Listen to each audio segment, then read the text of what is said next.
ہتھیار میرا ہے اور بھرا ہوا ہے، اسے استعمال کرو اور مجھے قتل کر دو، نہیں تو میں تمہیں قتل کر دوں گی۔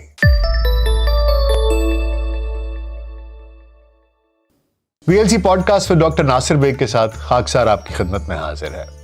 سن 1948 میں انڈیا کی ریاست بھوپال کی وارث نے بانی پاکستان قائد اعظم محمد علی جناح کو آگاہ کیا کہ وہ اپنے تخت کی طرف لوٹنے کی بجائے پاکستان آنا چاہتی ہیں۔ جناح یہ سن کر پھولے نہ سمائے اور کہا، آخر کار اب ہمارے پاس مسز پنڈت کا مقابلہ کرنے کے لیے کوئی تو ہوگا۔ مسز پنڈت جواہر لال نہرو کی بہن تھیں اور اس وقت اقوام متحدہ میں انڈیا کی نمائندگی کر رہی تھیں۔ یہ شخصیت شہزادی گوہر تاج بیا حضور عابدہ سلطان تھیں۔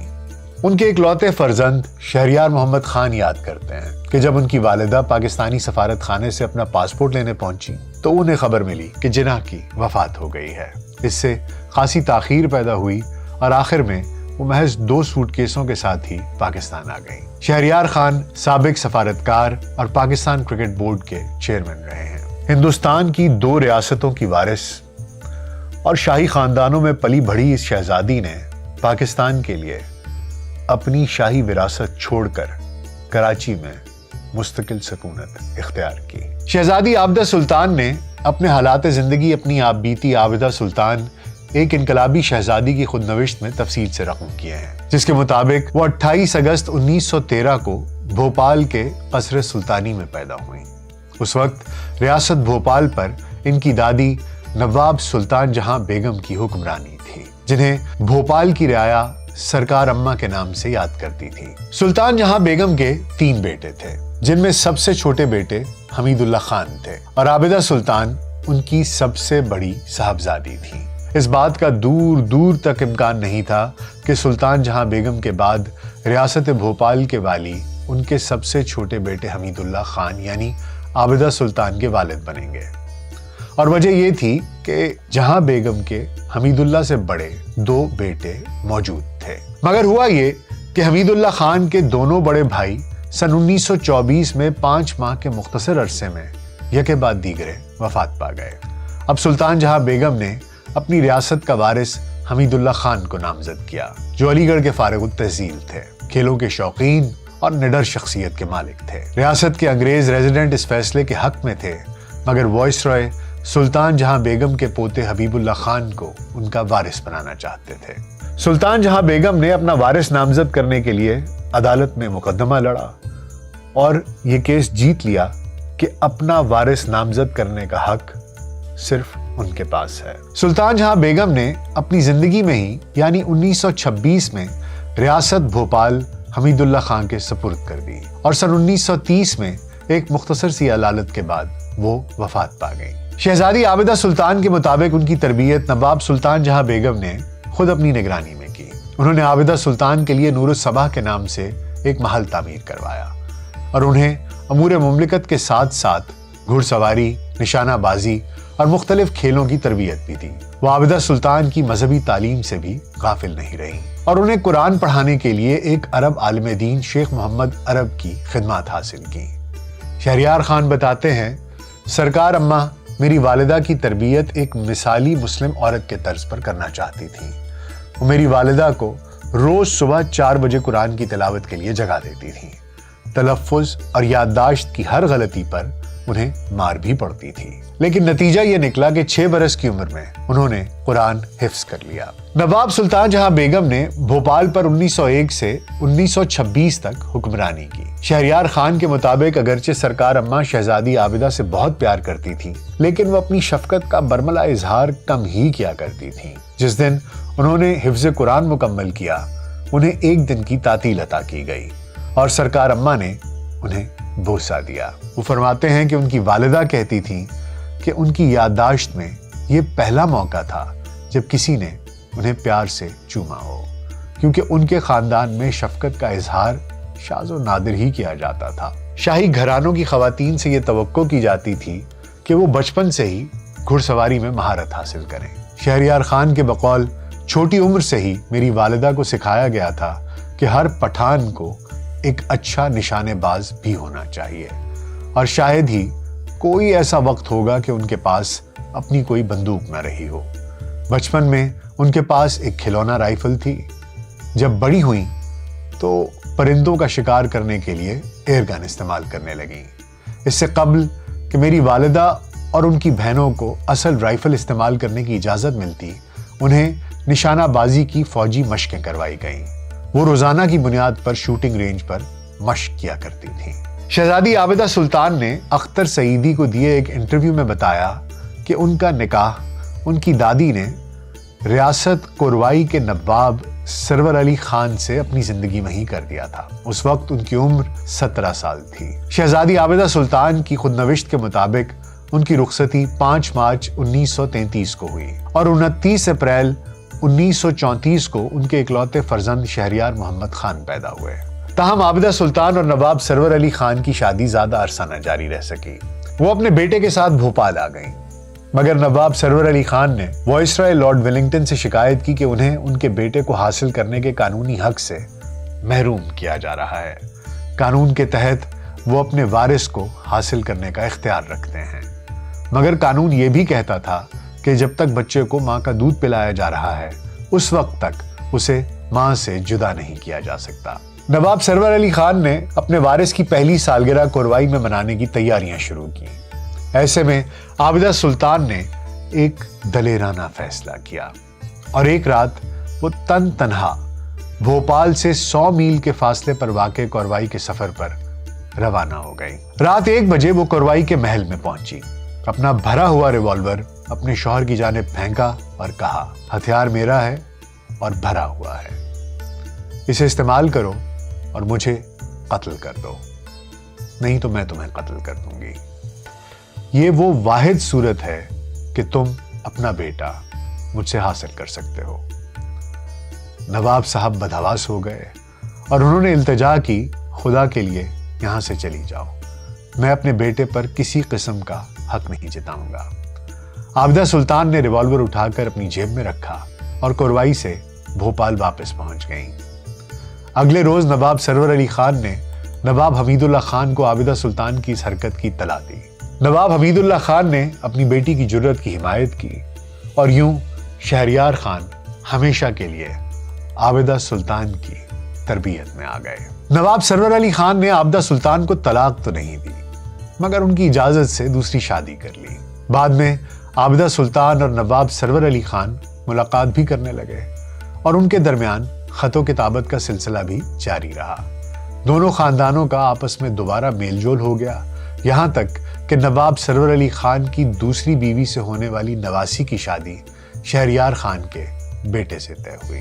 شہریار خان بتاتے ہیں کہ ان کی والدہ کئی کھیل شوق سے کھیلتی تھیں، مثلاً گولف، اسکواش اور ہاکی۔ ان کے مطابق وہ ایک متحرک شخصیت کی مالک تھیں اور انہوں نے اپنی صنف کو راہ میں رکاوٹ کبھی نہیں بننے دیا۔ وہ ایسے کپڑے پہنتی تھیں جو شاید عورت سے زیادہ کسی مرد پر جچتے۔ میری ابتدائی یادوں میں سے ایک یہ بھی ہے کہ جب میں 3 برس کا تھا اور وہ مجھے نہلا رہی تھی، اس وقت ان کے بال بالکل چھوٹے کٹے ہوئے تھے اور انہوں نے کوٹ پتلون پہن رکھا تھا۔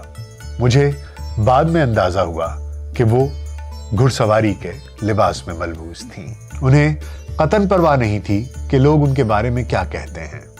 مجھے نہیں یاد پڑتا کہ انہیں کبھی کسی چیز سے ڈر لگا ہو۔ اپنے بچپن کا ایک واقعہ بتاتے ہوئے شہریار خان کہتے ہیں کہ ایک دن وہ صبح سویرے محل میں کھیل رہے تھے کہ ان کی نظر ایک کالے ناگ پر پڑی جو کمرے کے کونے میں بیٹھا ہوا تھا۔